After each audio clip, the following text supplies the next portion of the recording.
You're live, ma'am. Okay.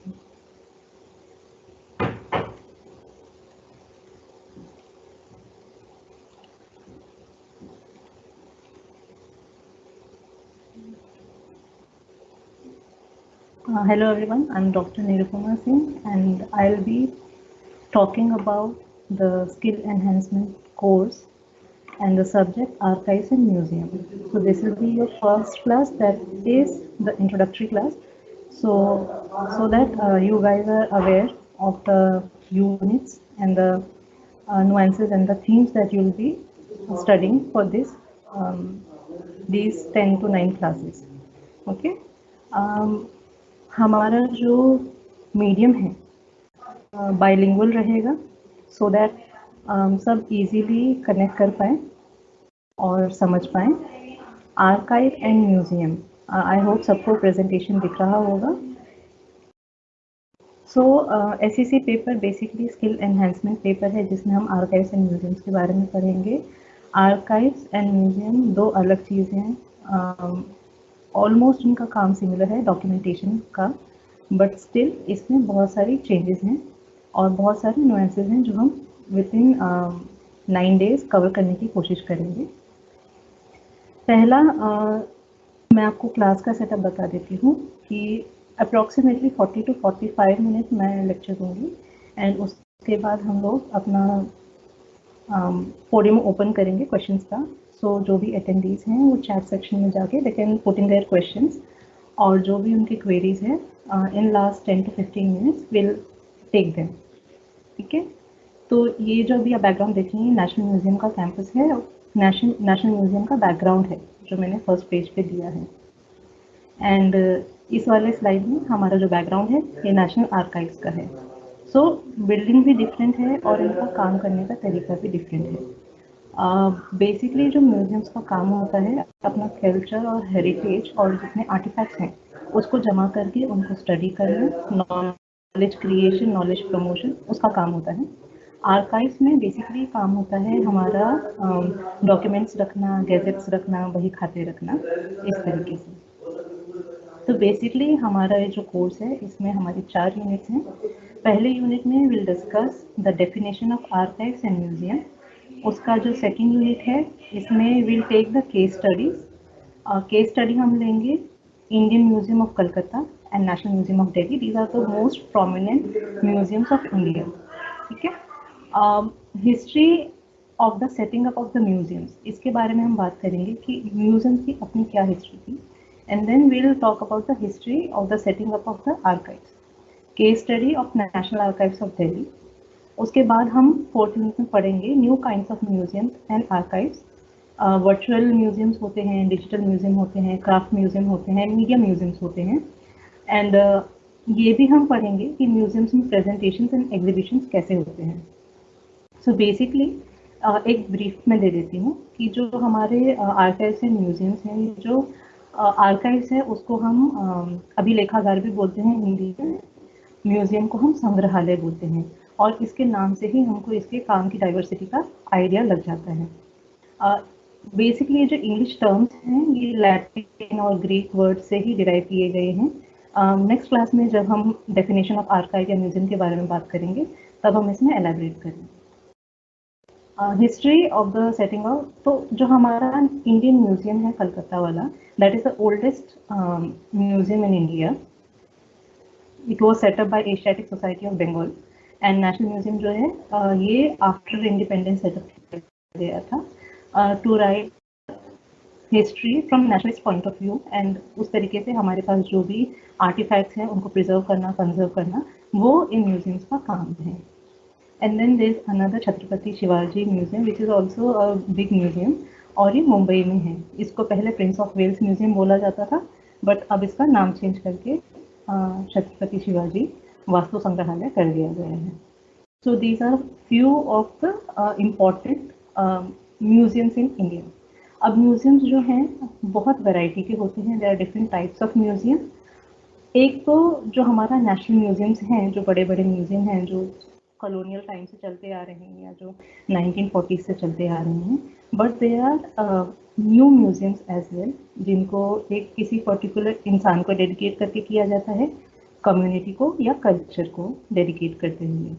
एक महजान Bhatt museum करके एक है श्रीनगर में, उसमें सिल्क रूट में जो ट्रेड चल रहा था उसको, no actually it's in Ladakh, not in Srinagar. So एक पर्सन है, उन्होंने अपने family history and family valuable चीज़ों को उस म्यूज़ियम में सेटअप किया है।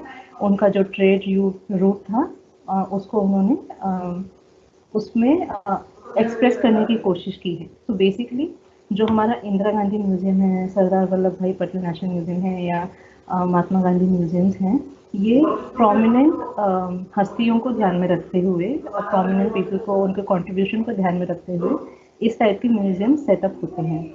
एंड देन अभी एक बहुत रिसेंटली जो 3 मूर्ति भवन है, वहाँ पे एक नया प्रधानमंत्री संग्रहालय बना है, जहाँ पे इंडिया में जितने भी पीएम्स या प्राइम मिनिस्टर्स रहे हैं उनकी हिस्ट्री को डिस्प्ले किया जाता है, उनके कॉन्ट्रीब्यूशंस को डिस्प्ले किया जाता है। सो जब हम इस टॉपिक में आगे बढ़ेंगे तो विल गेट टू नो कि बहुत वैरायटी ऑफ म्यूजियम्स होते हैं।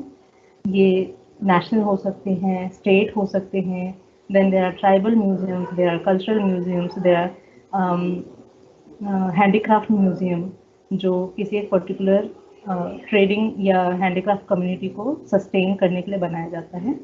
एंड ये मोस्टली जो हम म्यूजियम्स के बारे में बात करेंगे दिल्ली बेस्ड होंगे, और थोड़े बहुत जो है जैसे कलकत्ता है नेशनल म्यूजियम ऑफ दिल्ली, ये एक कलकत्ता म्यूजियम हो गया, छत्रपति शिवाजी म्यूजियम हो गया, या अपना कॉइन म्यूजियम हो गया, INFCRF।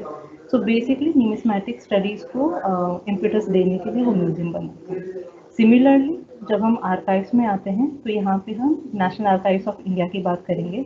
National archive, this is the biggest archive of India, जहाँ पे हमें हर स्टेट का कुछ ना कुछ डिटेल मिल सकता है। यहाँ पे आर्काइव्स बेसिकली जो आउट ऑफ स्टडी डॉक्यूमेंट्स हो चुके हैं, बेसिकली जो करंट डॉक्यूमेंट्स नहीं हैं, जो अभी करंट सरकार के डॉक्यूमेंट्स हैं, जो वो इसमें नहीं आते हैं, जो पास्ट गवर्नमेंट्स होती हैं, सेंसस रिपोर्ट्स होती हैं या न्यूज़पेपर क्लिपिंग्स होती हैं, या बेसिकली हमारे जो मैप्स वगैरह होते हैं, बेसिकली कुछ भी लिखा हुआ सामान जिसको हम प्रिजर्व करके, कंजर्व करके और प्रोटेक्ट करके रखते हैं, वो हम नेशनल आर्काइव्स में डालते हैं। यहाँ पे हमको बही खाते मिल जाएंगे, गैजेट्स मिल जाएंगे, और बहुत सारी इन डेप्थ चीज़ें, गवर्नमेंट रिपोर्ट्स मिल जाएंगी, ठीक है। And they date from the British, the colonial era to the present day. तो बहुत सारी चीज़ें हमें नेशनल आर्काइव्स में मिल जाती हैं। सिमिलरली एक तो नेशनल आर्काइव्स, ये तो सेंटर के अंडर आता है, फिर हमारे स्टेट आर्काइव्स आते हैं जो पर्टिकुलर स्टेट गवर्नमेंट के अंडर आते हैं। सिमिलर टू द म्यूजियम्स, जहाँ पे म्यूजियम स्टेट एंड सेंटर वाला होता है, वैसे ही आर्काइव्स भी हमारे सेंट्रल आर्काइव्स होते हैं और स्टेट आर्काइव्स होते हैं। बीकानेर स्टेट आर्काइव एक बहुत बढ़िया एग्जाम्पल है।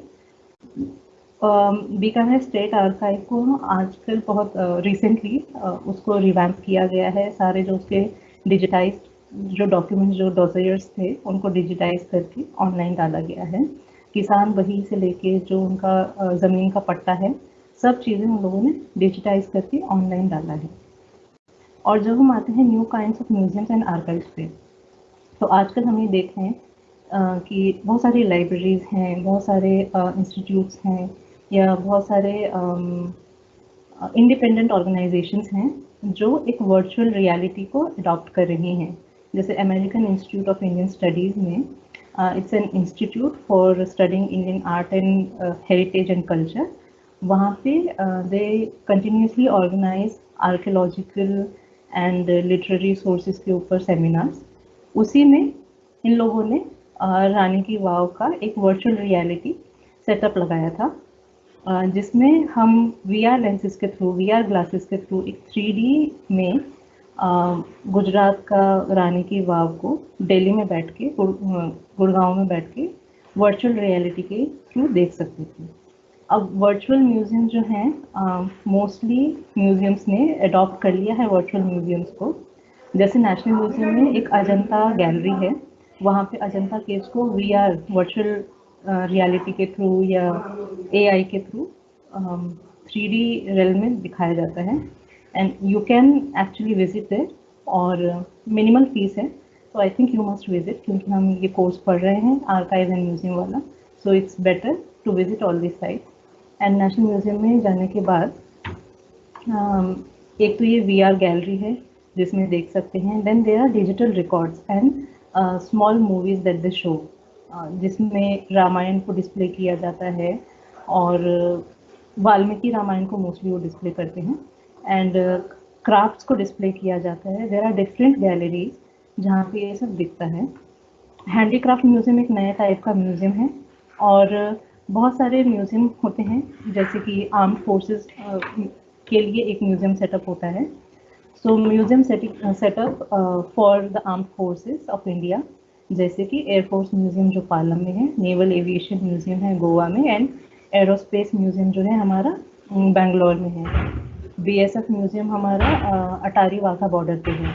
तो यहाँ पे क्या करते हैं कि मोस्टली जो इनके वॉरफेयर टेक्नोलॉजी होती है, या पास से प्रेजेंट तक क्रोनोलॉजिकली क्या डेवलपमेंट हुआ है, बेसिकली उसको डिस्प्ले किया जाता है. And then there comes memorial museum, जैसे जलियांवाला बाग म्यूजियम है, या फिर हमारा पार्टीशन म्यूजियम हो गया, या नेशनल वॉर मेमोरियल हो गया इंडिया गेट पे. तो इसमें वर्चुअल रियलिटी को ना यूज़ करते हुए यहाँ पे मीडिया का यूज़ किया जाता है. Media as in written banners वगैरह का, जिससे, या रिटन स्टोरीज का, शॉर्ट स्टोरीज का. जलियांवाला म्यूजियम बाग म्यूजियम में दे शो द ग्लिम्पसेस और द डिजिटल स्टोरीज, बट जो हमारा नेशनल वॉर मेमोरियल है वहाँ पे सिर्फ मीडिया का यूज़ किया गया है. उसमें मार्टायर्ड सोल्जर्स के नाम लिखे गए हैं एंड उनका contribution towards the various wars that India had faced. Similarly जो कम्युनिटीज़ होती हैं, they also set up their own museums. Institutional museum का एग्जाम्पल हमारे पास for preserving art and culture, ये धर्मशाला में नोरगोलिंगा मोनेस्ट्री के द्वारा चलाया गया एक इंस्टीट्यूट है. वहाँ पे इन लोगों ने तिब्बतियन हिस्ट्री को बहुत अच्छे से शोकेस किया है, और again they have used virtual, digital, craft and media to showcase their contributions और देयर एफर्ट्स. सिमिलरली, जैसे मैंने पहले ही बताया था, Indian numismatic historical and cultural research foundation Nashik, INHCRF, ये सेटअप हुआ था 1980s में in order to preserve the rich numismatic heritage of India. तो यहाँ पे भी इन सारे टूल्स का इस्तेमाल किया जाता है. और NGMA है, national gallery of modern art, वहाँ पे भी ये सारे जो न्यू काइंड्स ऑफ म्यूजियम के जैसे एमर्ज होते हुए आजकल ये नया क्या बोलते हैं, ये नया बेसिकली फेस है म्यूजियम्स का. Museums are no more the as old boring and dull spaces. अभी म्यूजियम जो है कोर्सेज भी ऑफर करते हैं. फॉर इंस्टेंस, नेशनल म्यूजियम जो है museology, conservation and art heritage या हिस्ट्री ऑफ आर्ट में डिग्रीज ऑफर करते हैं. It's a deemed university as well. So museum का काम ना केवल अपना हेरिटेज को प्रिजर्व कंजर्व करना है, बट एजुकेशन जनरेशन का भी एक बहुत बड़ा योगदान म्यूजियम्स का रहता है. और जो आर्काइव्स हैं, बेसिकली आर्काइव्स को गवर्नमेंट ऑफिशियल्स या गवर्नमेंट के काम के लिए, या फिर जो रिसर्च स्कॉलर्स होते हैं वो लोग ज़्यादा यूज़ करते हैं. कॉमन पब्लिक आर्काइव्स को इतना यूज़ नहीं करती है, and sometimes there access is also limited. But museum जो है ये कॉमन पब्लिक के लिए बहुत इजीली अवेलेबल रहता है. और कई बार म्यूजियम्स में जो पर्सनल कलेक्शंस होते हैं, जैसे छत्रपति शिवाजी म्यूजियम में सर रतन टाटा कलेक्शन है, इसमें पोर्सिलिन के various artifacts and wares available रहते हैं. तो ये भी उसमें बहुत अच्छे से डिस्प्ले किया रहता है.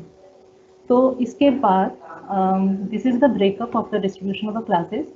तो आज हम इंट्रोडक्शन पढ़ रहे हैं, कल हम लोग पढ़ेंगे definition and types of archives. After that definition and types of museum. एक ओवरव्यू मैंने आप लोगों को आज ही दे दिया है विथ एग्जाम्पल्स, सो दैट जब हम इसके थ्योरी में जाएंगे तो आप लोगों को रिलेट करने में आसान रहेगा कि किस तरीके से हम म्यूजियम्स को या आर्काइव्स को डिवाइड कर सकते हैं, या कैसा इनका एवोल्यूशन हुआ है through the century, through the decades, not century but decades. And 17 को will talk about differences between archives, museum and library. इस पे कंफ्यूज होने की ज़रूरत नहीं है, आर्काइव एंड म्यूजियम का तो हमने सेटअप कर ही लिया है, बट लाइब्रेरी का भी it's similar to archive library, but बहुत सारे केसेस में लाइब्रेरी सिर्फ इनका एक्सेस लिमिटेड होता है, इस वजह से इसका डिफ्रेंसिएशन जानना बहुत इम्पोर्टेंट है। उसके बाद हम देखेंगे डॉक्यूमेंटेशन ऑफ इंडियन हेरिटेज, कि सबसे पहले इंडियन हेरिटेज को मॉडर्न स्टैंडर्ड्स के हिसाब से कैसे ढाला गया, कैसे इनको डॉक्यूमेंट किया गया। So the pioneers in documentation of Indian history were the western scholars, basically the orientalist. Orientalist का क्या काम था कि ये जानना चाह रहे थे अबाउट द कॉलोनाइज्ड कंट्री। क्यों? क्योंकि इनको लगा कि हमारा कल्चर एंड लैंग्वेज अच्छे से पढ़ने के बाद they can rule us easily. ठीक है, तो पहला जो इम्पीटस था डॉक्यूमेंटेशन ऑफ इंडियन हेरिटेज, उसका मेन ओरिएंटलिस्ट का ही व्यू पॉइंट था, और उन्होंने ही ये शुरू किया था। Asiatic society of Bengal and various other Asiatic societies of India, वो सब इन लोगों ने सेटअप की थी, जिसके बाद हमारे पास अपना पहला म्यूजियम, और आफ्टर दैट बहुत सारे म्यूजियम, सलारजंग म्यूजियम जो हैदराबाद वगैरह में है, इट्स ऑल्सो इम्पोर्टेंट। इसके बाद हम पढ़ेंगे development of archive and museum in India. ठीक है, कि कैसे आफ्टर कॉलोनाइजेशन एक इंडिपेंडेंट कंट्री ने अपने आर्काइव्स और म्यूजियम्स को सेटअप किया। उसके बाद हम देखेंगे case study of national archives of India. फिर हम केस स्टडी पढ़ेंगे imperial museum Calcutta and national museum का। फिर हम पढ़ेंगे कि कैसे conservation, preservation, documentation of records किया जाता है museum as well as archive में। उसके बाद हम इन डेप्थ जाएंगे new kinds of museum, they can be virtual museum, craft museum or digital museum or any kind of museum. उसके बाद on the last day we'll try to see the recent trends, digitization of archive and museum, क्योंकि after COVID बहुत लोगों की accessibility hinder हुई थी to the museum, and museums को monetary loss हो रहा था. That's why there was an impetus in reorganization of the museums according to the modern technology, so that उनका फंडिंग हो सके, एंड जो आर्टिफैक्ट्स म्यूजियम्स में या आर्काइव्स में हैं उनको अच्छे से संभाला जा सके। अभी मैं ओवरव्यू देती हूँ कि फर्स्ट यूनिट में हम लोग क्या पढ़ेंगे। सो फर्स्ट यूनिट में the museum and archive basically records of artifacts and documents of the past. They represent the scientific knowledge and systematic order of crafts, painting, manuscript, records, industrial arts, archaeological collection etcetera. तो जो मैंने पहले ही आप लोगों को बताया है कि जो म्यूजियम है और आर्काइव है, यहाँ पे डॉक्यूमेंट्स और आर्टिफैक्ट क्या होते हैं, जैसे आप ये बैकग्राउंड में देख रहे होंगे, ये एक स्तूप का एंट्री गेट है। सो यहाँ पे आर्टिफैक्ट में हमारे इंस्क्रिप्शन आ जाएंगे, हमारा बुक्स आ जाएगा, हमारा पेंटिंग्स आ जाएगा, और जो आइकन्स हैं या जो मूर्तियाँ हैं या शिल्प कला है वो भी इसमें आ जाएगी, पॉटरी आ जाता है। तो ये सारी चीज़ें हमारे म्यूज़ियम में रखी रहती हैं। डॉक्यूमेंट्स में जो हमारा basically mostly after colonial, during and after colonial period जो डॉक्यूमेंट्स हैं वो हमारे आर्काइव्स में रखे जाते हैं। जो नेशनल आर्काइव्स ऑफ दिल्ली है, यहाँ पे there was a section for the archaeological department. So there was a on second floor archaeology department का एक लाइब्रेरी था, वहाँ पे we use to get the publications of ASI और इनकी क्या क्या रिसेंट फाइंडिंग्स हैं। तो इस तरीके से आर्काइव जो है वेरियस एरिया में फैला हुआ है, मतलब इनका एरिया ऑफ इंटरेस्ट डाइवर्स है। इसमें आर्कोलॉजिकल रिकॉर्ड्स भी मिल जाते हैं, गैजेट्स भी मिल जाते हैं, ये सब चीज़ें यहाँ मिल जाती हैं। So, in order to summarize, we can say that the archives and museums are repositories of history, culture, heritage, natural history, zoology, geology, ethnography, anthropology, etc. अब मैंने यहाँ पे एग्जाम्पल छत्रपति शिवाजी महाराज वास्तु संग्रहालय का क्यों दिया है, क्योंकि कंपेयर टू नेशनल म्यूजियम जो CSMVS जो है, जो मुंबई म्यूजियम है हमारा, दैट इज़ मच लार्जर, और यहाँ पे हमें जूलॉजी के यानी कि बहुत सारे एनिमल स्पेसिमेंट्स मिल जाते हैं और उनका वेरियस स्टेजेस ऑफ एवोल्यूशन हमें दिखता है। Last time I visited this museum, यहाँ पे एक मम्मी रखी गई थी, that was the attraction at that time. तो इजिप्ट से एक मम्मी लाके वहाँ डिस्प्ले किया गया था. Then they had different sections on the porcelain pottery and then the ethnography and natural history का भी सेक्शन था. सो जो ये मैंने सब थीम्स यहाँ दिए हैं वो बहुत अच्छे से डिस्प्ले होते हैं छत्रपति शिवाजी महाराज वास्तु संग्रहालय में. 2 छोटे-छोटे लेवल पे हर एक म्यूज़ियम ट्राई करता है कि इन चीज़ों को ज़ूलॉजी एंड जियोलॉजी वाला दे नीड स्पेस. तो जो म्यूज़ियम जिनका स्पेस कम होता है वहाँ पे ये वाले एस्पेक्ट्स नहीं रहते हैं. But history, culture, heritage and ethnography and anthropology ये 3-4 चीज़ें ऐसी हैं जो हर एक म्यूज़ियम अपने एग्जीबिशंस में डिस्प्ले करने की कोशिश करता है. सो एम ऑफ द म्यूज़ियम जो है हमारा कि क्या एम है म्यूज़ियम्स और आर्काइव्स का. So basically aim of the museums and archives in the 19th and 20th century were public education, documentation, classification, conservation and preservation of history and culture of India. तो ये सारे scholar जो मैंने गुहा Thakurta, Kavita Singh, Nicholas डिरिक्स जिनका नाम मैंने यहाँ मेंशन किया है, ये आपकी इम्पॉर्टेंट रीडिंग्स रहेंगी. एक रीडिंग का स्लाइड भी है एंड ऑफ द प्रेजेंटेशन, वो मैं आप लोगों के साथ शेयर करूँगी. आप लोग उसको स्क्रीनशॉट करके रख सकते हैं अपने पास. और अगर आपको और ज़्यादा इन डेप्थ पढ़ना है तो आप उन रीडिंग्स को पढ़ लेंगे क्योंकि एग्ज़ाम में वो आपको हेल्प करेगा. तो बेसिकली जो कविता सिंह है इनका काम मोस्टली नेशनल म्यूज़ियम पे है and how the galleries were set up and how the museum was manage and how national can be a national museum और क्या उसमें कमियां हैं, shortcomings and the important points of national museums have been highlighted by Kavita Singh really well. So she says that the setting up of museum and archive is a moral duty of the government. Okay? Also a matter of power and knowledge. And if the National Museum is to celebrate the ancient culture of your state, then National Archive is to empower the state. ठीक है? कि basically ये जो saying होती है ना कि अगर आप अपनी हिस्ट्री को नहीं जानेंगे तो आप फ्यूचर नहीं अपना बना सकते हैं. सो इन सिमिलर लाइन ये बेसिक एक पॉइंट ऑफ व्यू रहता है for setting up of museums and archives. जैसे अभी प्रधानमंत्री संग्रहालय बनाया गया है, इनिशियली वहाँ पे पंडित जवाहरलाल नेहरू जी के ही लाइफ स्टोरी को डिस्प्ले किया जाता था एंड उनके कॉन्ट्रीब्यूशंस को डिस्प्ले किया जाता था क्योंकि वो पहले प्रधानमंत्री निवास हुआ करता था. अभी रिसेंट टाइम में हमारे बहुत सारे पीएम्स हुए हैं और उनके कंट्रीब्यूशन नदारद ना जाए या उनको नेग्लेक्ट ना किया जाए, इस वजह से ये प्रधानमंत्री म्यूजियम बनाया गया और उनका कंट्रीब्यूशन अच्छे से डिस्प्ले किया गया. सो और इससे ये पता चलता है कि as an democratic country India के कितने सक्सेसफुल पीएम्स हमें मिले हैं. ठीक है, उनके क्या क्या कंट्रीब्यूशन रहे थे और कैसे हम लोग एक डेवलपिंग कंट्री से डेवलप्ड कंट्री की तरफ मूव करेंगे उनकी पॉलिसीज़ के थ्रू.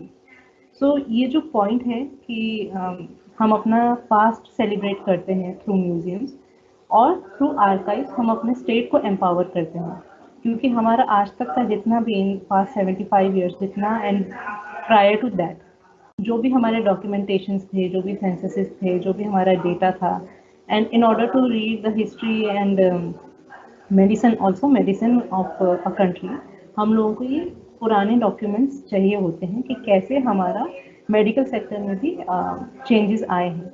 क्योंकि इनिशियली जब इंडिया इंडिपेंडेंट हुआ था तो लाइफ एक्सपेक्टेंसी इंडियन पॉपुलेशन का बहुत कम था and now it's around 70 to 80 years which is very good as an indicator of the development of the country. So ये सब डेटा हमको कैसे पता चलता है? ये सब डेटा हमको तभी पता चलते हैं जब हम अपना पुराना आर्काइव्स या सेंसस रिपोर्ट्स को या डॉजियर्स को एक बार खंगालते हैं, उनको पढ़ते हैं, तब जाके हमको ये डेटा मिलता है. इसी वजह से हमारे पास म्यूजियम एंड आर्काइव एक बहुत इम्पॉर्टेंट सेटअप होता है and every state of any country should preserve these kind of establishments. इसके बाद यूनिट 2 एंड यूनिट 3 में हम लोग पढ़ेंगे history of setting up of the museums and archives. तो पहला हम देखेंगे इंडियन म्यूजियम ऑफ कलकत्ता. 1814 में ये बना था. एक कॉलोनियल वंडर हाउस या अजायब घर इसको बोला जाता था। और ये ग्रेट इंसाइक्लोपीडिक म्यूजियम है। यहाँ पे बहुत सारे हमारे पास आर्टिफैक्ट्स हैं, पाला टाइम से हैं, गुप्ता टाइम से हैं, बहुत सारे हैं हमारे पास, dating from prehistory to contemporary India. बहुत चीज़ें यहाँ पे। In most of the museums, in National Museum also, we have all these kinds of from Harappa to the cultural heritage of the Northeast India in the contemporary times. ये हमारा National Museum में भी है। So ये दोनों museum, तो पहला जो है first ever museum setup in India was Indian Museum. It was established by Asiatic Society of India. इस वाले सेक्शन में हम क्या पढ़ेंगे? History of early colonial museum and their collaboration with colonial archaeology and technical and scientific knowledge. जैसे मैं आप लोगों को पहले ही बता चुकी हूँ कि हमारा अपना अलग तरीका ऑफ डॉक्यूमेंटेशन था। तो सबसे पहले डॉक्यूमेंटेशन अगर हम देखेंगे इंडियन हिस्ट्री में, तो बुद्धिस्ट संघ है 600 BC, dating back to that earlier in time. तो बुद्धिस्ट संघ में जो विनय पिटक है, सुत्त पिटक है, there are 4 kinds of Pitaka, तो इनको प्रिजर्व किया गया था, इनकी स्टोरीज को प्रिजर्व किया गया था। जो अजंता पेंटिंग है वहाँ पे इन्हीं स्टोरीज को पोर्ट्रे किया गया था विनय पिटक में, और बाकी पेंटिंग्स में। तो हमारा अपना अलग वे ऑफ डॉक्यूमेंटिंग हिस्ट्री था, जो due to lack of preservation धीरे धीरे खोता गया। एंड हर एक अपना जो रूलिंग डायनेस्टी है, दे यूज टू हैव अ इतिहास ऑफ देमसेल्फ। अपना कोर्ट पोएट के थ्रू या अपना इंस्क्रिप्शंस के थ्रू वो लोग अपनी हिस्ट्री को मेंटेन करते थे। इवन जो इतिहास पुराण ट्रेडिशन है, तो इतिहास पुराण में हम क्या बोलते हैं? महाभारत और रामायण को हम बेसिकली महाभारत को हम इतिहास के जैसे देखते हैं। इतिहास दस इट वॉज, इस तरीके से। तो इन सब डॉक्यूमेंट्स में हमारा अपना एक unique way of documenting history था। बट म्यूजियम्स एज सच, जो इंस्टीट्यूशन ऑफ म्यूजियम्स है, ये हमारे पास कॉलोनियल टाइम पीरियड में ही आया है। And Britishers were the first one to take that kind of interest in Indian history. और जो पहला कॉलोनियल म्यूजियम है वो इन्होंने ही सेटअप किया था। यहाँ पे एक कॉलोनियल पॉइंट ऑफ व्यू का जो आर्कियोलॉजी था, जो जॉन मार्शल के द्वारा सेटअप किया गया था या कनिंगम के द्वारा सेटअप किया गया था, तो उसको यहाँ लिया गया है। उनके साइंस एंड टेक्नोलॉजी के हिसाब से यहाँ पे म्यूजियम्स का एस्टैब्लिशमेंट हम लोग कर रहे थे लास्ट 19th सेंचुरी में, 1800 समथिंग में। Then we'll also try to understand why Indian museum was known as wonder house और अजायब घर। जैसे हम देखते हैं कि जो ब्रिटिश म्यूजियम है वहाँ पे from all over the world जितनी भी कॉलोनीज ब्रिटिशर्स की रही थी, उनके आर्टिफैक्ट्स उन्होंने हाउस किए हैं। सिमिलरली जब हम इंडियन म्यूजियम्स के बारे में बात करते हैं, तो इनको अजायब घर इसीलिए बोला जाता था कि जो ऑडिटीज़ होती है ना, जो कॉमन चीज़ें नहीं होती हैं, थोड़ा और चीज़ें होती हैं जो रेगुलर से हटके होती हैं, उनको भी म्यूजियम्स में रखा जाता था, उनको भी डिस्प्ले किया जाता था। उस वजह से इनको वंडर हाउस बोला जाता था। एक ही जगह पे इतनी सारी, अगर हम किसी एनिमल का स्पेसिमन अगर देख रहे हैं किसी जगह पे, and it's a unique kind of animal which we haven't seen in at any point of our life, उसको देख के तो वी विल वंडर। इस वजह से ये सब चीज़ों को हम पढ़ेंगे जब हम केस स्टडीज़ के बारे में बात कर रहे हैं। एंड जब हम नेशनल म्यूजियम के बारे में बात करेंगे, from exhibition to national museum, तो we shall study the making of national museum in Delhi, और क्यों एक ऐसे म्यूजियम की नेहरूवियन गवर्नमेंट को ज़रूरत पड़ी जहाँ पे हम अपनी हिस्ट्री को डिस्प्ले कर पा रहे हैं, and we are having a say. जो कॉलोनियल, बेसिकली इस म्यूजियम की ज़रूरत इसलिए पड़ी कि क्योंकि हम अपनी हिस्ट्री को कॉलोनियल पॉइंट ऑफ व्यू से ना देखते हुए अपने सोर्सेज को खुद देखें, विनय पिटक को दीवार पे उकेरी हुई आकृति में समझें, या बुद्ध की इमेज को समझें, या शिव की इमेज को समझें, या योगिनीज की इमेज को समझें, ठीक है, या अपने कॉइन जो न्यूमिस्मेटिक हिस्ट्री को समझें, या जो हमारा कंट्रीब्यूशन है बाकी स्कॉलर्स का, या काशी विश्वनाथ वाला एक नया कॉरिडोर जो बन रहा है, और जो काशी विश्वनाथ के मंदिर को भी नेशनल म्यूजियम में डिस्प्ले किया जा रहा है।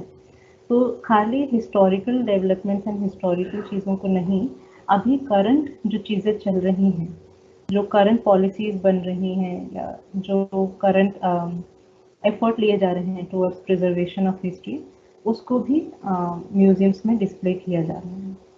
नेशनल म्यूजियम में नेशनल आर्काइव्स वाला जो सेक्शन है, यहाँ पे हम रिकॉर्ड रूम्स एंड आर्काइव्स की बात करेंगे। रिकॉर्ड रूम एक बड़ा सा एक प्रोजेक्टर स्क्रीन होता है जिसको टेबल पे लगाया जाता है, जिसमें हमको पुराने से पुराने और नए से नए न्यूज़पेपर मिल जाते हैं and we can search for a particular article. एक बड़ा सा टेबल होता है, लिट होता है and then there is this screw जिसको हम घुमा के पर्टिकुलर न्यूज़पेपर क्लिपिंग को पढ़ सकते हैं। तो इस सेक्शन में हम ये डिस्कस करेंगे कि कैसे नेशनल आर्काइव जो है इवॉल्व हुआ है from colonial period to post colonial period, and why did the colonial and Indian government build archives and record rooms, इसका क्या मकसद था ये सबको बनाने का। We shall try to understand what is the relationship between archives and the state. ठीक है, कि आर्काइव और स्टेट के बीच में क्या रिलेशन आता है और क्यों इनका मेंटेनेंस एंड प्रिजर्वेशन इतना इम्पोर्टेंट होता है। अगर आप इस स्लाइड के बैकग्राउंड देखेंगे तो ये हमारा आई थिंक जो 1800s में जब कोलकाता म्यूजियम बन रहा था, तो ये उस टाइम की फ़ोटो हमको बैकग्राउंड में दिखेगी। आगे वाले क्लासेस में आई डोंट थिंक कि ये पीपीटी इतना रिच होगा in terms of photos and everything, because हम थ्योरी के बारे में बात करेंगे।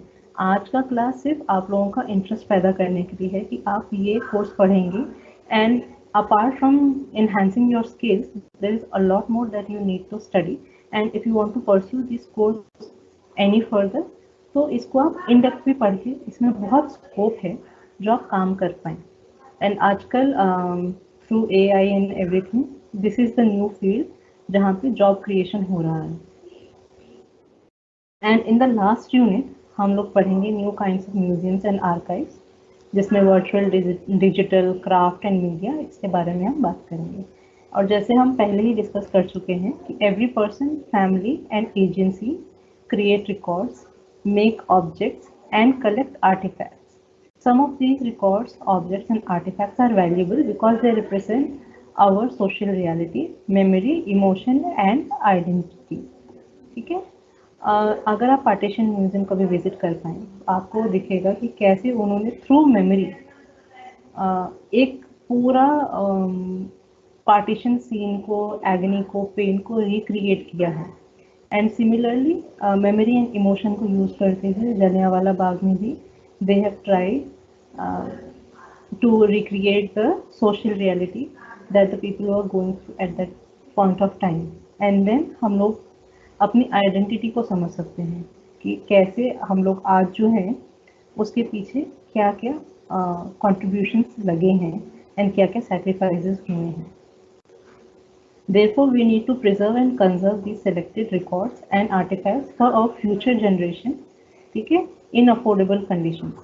So basically, अगर किसी चीज़ को प्रिजर्व करा जाएगा तो उसमें हम लोग एडिशंस ही कर सकते हैं। If we don't preserve or conserve our existing heritage, तो वो डिटेरियोरेट हो जाएगा and a huge chunk of our past will go missing. इसी वजह से म्यूजियम्स एंड आर्काइव्स का इम्पोर्टेंस है और इसी वजह से ये जो सब्जेक्ट है ये आप लोगों को पढ़ना पड़ रहा है। And in the last unit we shall discuss how many new types of museums and archives we have near us. We shall try to understand how the new age technologies and AI is artificial intelligence, provides means and innovations for documenting and digitizing our history. We shall also briefly discuss the museum management, collection management, managing exhibitions, setting up displays and galleries, and also the accessibility of the museum to the common public. ये accessibility वाला जो question है, इसी वजह से अभी जो है इम्पिटस आ रहा है to include artificial intelligence and digitisation of the museum. ये जो बैकग्राउंड में इमेज दिख रहा है ये एक वर्चुअल डिस्प्ले है। अगर आप नेशनल म्यूजियम की वेबसाइट पे जाएंगे तो वहाँ पे national, just go on Google and type national museum virtual gallery, उसमें आपको स्टोरीज के साथ, ये बेसिकली पेंटिंग्स हैं, ये राजपूताना पेंटिंग्स हैं, Rajasthan, dating from 16th, 17th और 18th सेंचुरी, बेसिकली ये डेट है इसमें। और इसमें कृष्ण की स्टोरी या कोई तुम्हारा पुराना जो एम्परर है उसकी स्टोरी, उसके साथ बहुत एंगेजिंग वे में ये म्यूजियम को डिस्प्ले किया जा रहा है। And after that I think I will end the discussion here. ये रीडिंग्स हैं जिसको आप लोग स्क्रीनशॉट करके रख सकते हैं।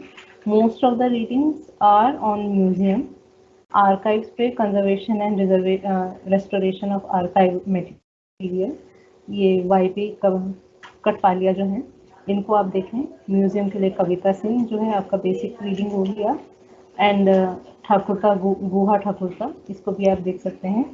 सो ये आप लोगों की बेसिक इम्पॉर्टेंट रीडिंग्स हैं जो आप लोगों को इस कोर्स के लिए पढ़नी है।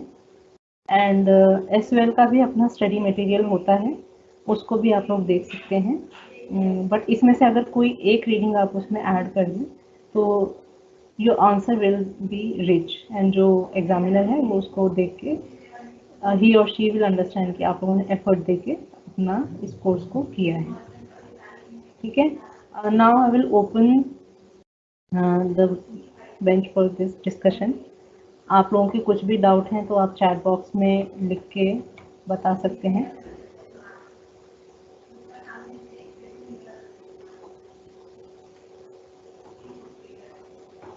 आर देयर एनी डाउट्स और एनीथिंग?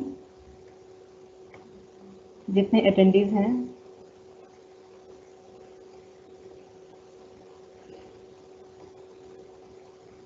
अच्छा, आपको हिंदी में बुक नहीं मिल रही है। हिंदी में आप लोग क्या कहते हैं, ये काम करिए कि जो एसओएल का मटेरियल है आप उसको देख सकते हैं। अगर स्क्रीन शो नहीं हो रहा है तो मैं दोबारा से स्क्रीन आप लोगों को एक बार दिखा सकती हूँ।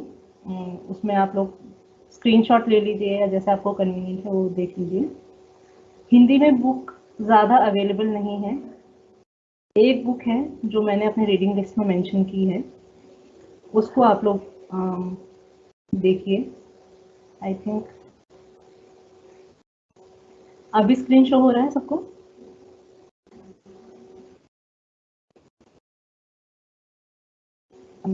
आई थिंक हो रहा है क्योंकि मेरे यहाँ से तो शेयरिंग दिख रहा है। तो ये है आपका हिंदी का है, पुस्तकालय सामग्री और कला वस्तुओं का परिरक्षण। ठीक है, ये आपको किसी लाइब्रेरी में जाके ही मिलेगा, या फिर जो आपका जनरल बुक स्टोर्स होते हैं जहाँ पे बाकी बुक्स मिलते हैं, बेलसराय में या नई सड़क में, उस जगह पे आपको शायद मिल जाएगा। तो हिंदी की मेरे को एक ही बुक मिली थी, वो मैंने आप लोगों को दे दी है। जिनको स्क्रीन नहीं दिख रहा, मैं दोबारा से अपना पीपीटी शो कर रही हूँ। ये आपके टॉपिक हैं जो हम क्लासेस में डिस्कस करेंगे। यूनिट 1, यूनिट 2, यूनिट, यहाँ पे हमारा डिस्ट्रीब्यूशन ऑफ क्लासेस की एक दिन हम लोग क्या सो दैट अगर आप लोगों को पहले से कुछ पढ़ के आना है तो आप पढ़ सकते हैं। इसके बाद यहाँ पे एक ब्रीफ दिया था मैंने on the definition of museum and archives, और किस तरीके का काम ये लोग करते हैं और क्या इनका कंट्रीब्यूशन होता है टूवर्ड्स द नेशन। यहाँ पे है कि कैसे हमारा एक एवोल्यूशन हुआ है म्यूजियम्स का और आर्काइव्स का, from colonial period to the post colonial period and contemporary times. और ये जो यूनिट 4 है इसमें हम लोग तरह तरह के म्यूजियम्स के बारे में बात करेंगे, जैसे ट्राइबल म्यूजियम है हमारा करोल बाग की तरफ, या फिर एवरीडे हिस्ट्री एंड म्यूजियम है। यहाँ पे हमें रोज़मर्रा की चीज़ों से कैसे एक हिस्ट्री का रिफ्लेक्शन होता है और कैसे एक गांव की लाइफ है या एक सिटी की लाइफ है उसको अच्छे से एवरीडे लाइफ म्यूजियम जो है उसमें डिस्प्ले किया गया है। इसी तरीके के कई नए नए म्यूजियम्स हैं जो एमर्ज होते रहते हैं। And there another tribal museum Bhopal में, वहाँ पे भी बहुत एफर्ट लेके उसको बनाया गया है। इन सब को हम धीरे धीरे करके डिस्कस करेंगे, अभी बहुत टाइम है हमारे पास। It's a small course, but इसका जो नॉलेज जनरेशन है वो आपको लंबे समय तक साथ देगा। और ये जो है आपकी रीडिंग्स हैं, अभी अगर किसी ने स्क्रीनशॉट नहीं लिया है तो रीडिंग्स का स्क्रीनशॉट लेके रख सकते हैं, या तो आप खाली एसओएल के ही स्टडी मटेरियल पढ़ लो, that is enough. But I would suggest कि आप लोग इसमें से एटलीस्ट कोई एक रीडिंग को देख लीजिए, जो भी आपको ऑनलाइन अवेलेबल मिल जाएगा। ठीक मैं स्क्रीन शेयर करना बंद करती हूँ।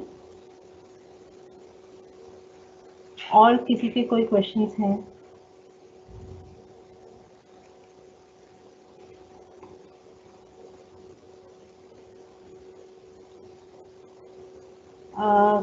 आपको किसका पीडीएफ चाहिए? दीपक शर्मा। आप इसको गूगल में अगर डालेंगे तो मोस्टली बुक्स गूगल में अवेलेबल हैं। एकेडमिया पे आर्टिकल्स हैं या जे स्टोर पे आर्टिकल्स हैं।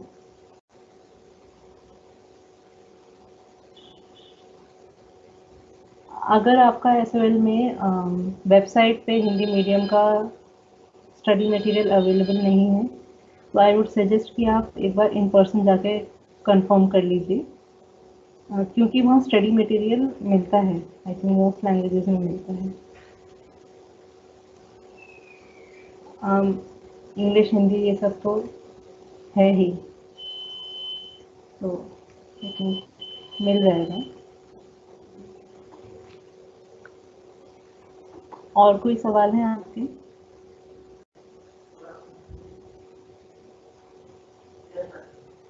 तो आई थिंक ये क्लास हम यहीं एंड कर देते हैं, क्योंकि बाकी कोई सवाल मुझे दिख नहीं रहे हैं। अब नेक्स्ट क्लास से हम लोग, जैसे हम लोगों ने डिस्कस किया है, एंड हाँ मैं भूल गई थी, आईकॉम जो है एक बहुत इम्पोर्टेंट ऑर्गेनाइजेशन है, ICOM। आईकॉम है हमारा इंटरनेशनल काउंसिल ऑफ म्यूजियम्स। तो इसका बेसिक काम ये होता है कि म्यूजियम्स का रख रखाव करना, ठीक है। It's a non governmental organisation dedicated to museum and maintaining formal relation with UNESCO.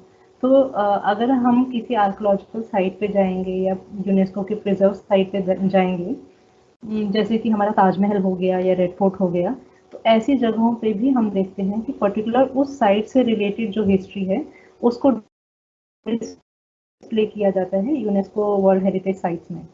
तो रेड फोर्ट म्यूजियम है, वहाँ पे हमको पुराने जो उनके ऑर्नामेंट्स हैं, वेपन्स हैं, उनके पहनावे का तरीका और ये सब चीज़ें। ये आमिर फोर्ट म्यूजियम हो गया, ये बेसिकली जो प्रोटेक्टेड साइट्स हैं या आर्कोलॉजिकल वेबसाइट हो गई, जैसे हमारा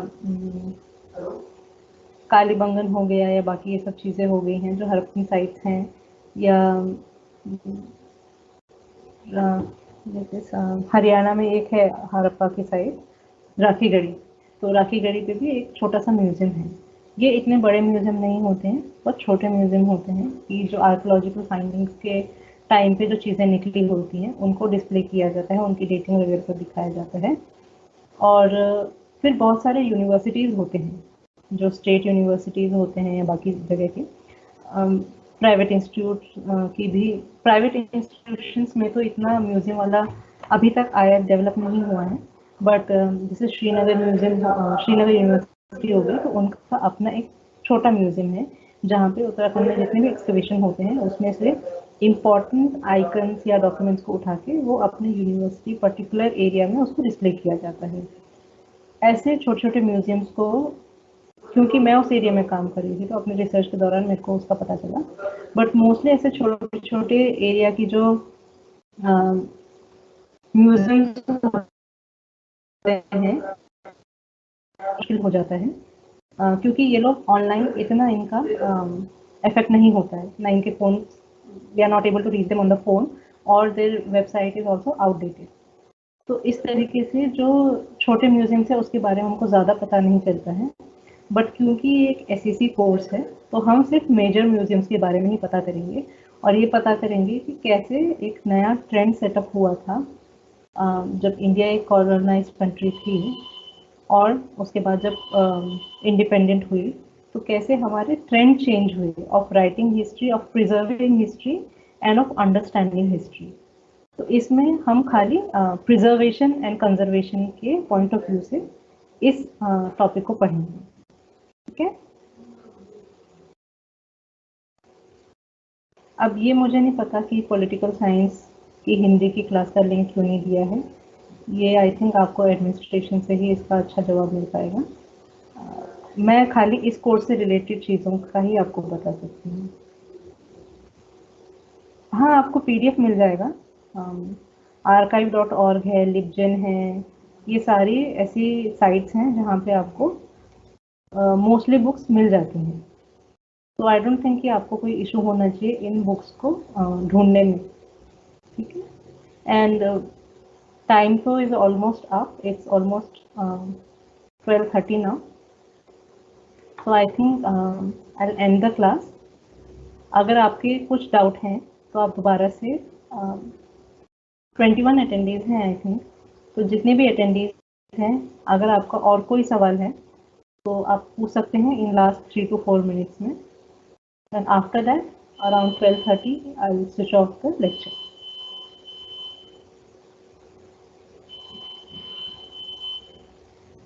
पीपीटी मैंने आपको दिखा दिया, रीडिंग लिस्ट मैंने आपको दिखा दिया। अगर आपको इतना इन डेप्थ नहीं पढ़ना है तो आप क्या कहते हैं SOL के रीडिंग मटेरियल से ही पढ़ लीजिए, that is more than enough. उसमें भी बहुत अच्छे से समराइज करके सब चीज़ें दे रखी हैं। ऑब्वियसली क्लास में जो मैं एग्जांपल्स देती हूँ या जिन म्यूजियम्स के बारे में बात कर रही हूँ, ये म्यूजियम्स एक्स्ट्रा जो this is an extra knowledge, ये इसलिए दिया जा रहा है ताकि आपको अपना टॉपिक समझ आ पाए। सो वो आपको SOL के मटेरियल में नहीं मिलेगा, बट आई थिंक बाकी चीज़ें आपको जो थ्योरी है, थ्योरी बेसिकली थ्योरेटिकल नॉलेज, वो आपको मिल जाएगा अच्छे से। So there are no new question, so ये सेशन हम यहीं ख़त्म करते हैं and we'll meet tomorrow around 11:30 and looking forward to hear lot more of interesting questions. ठीक है, thank you for your time and effort everyone, bye bye.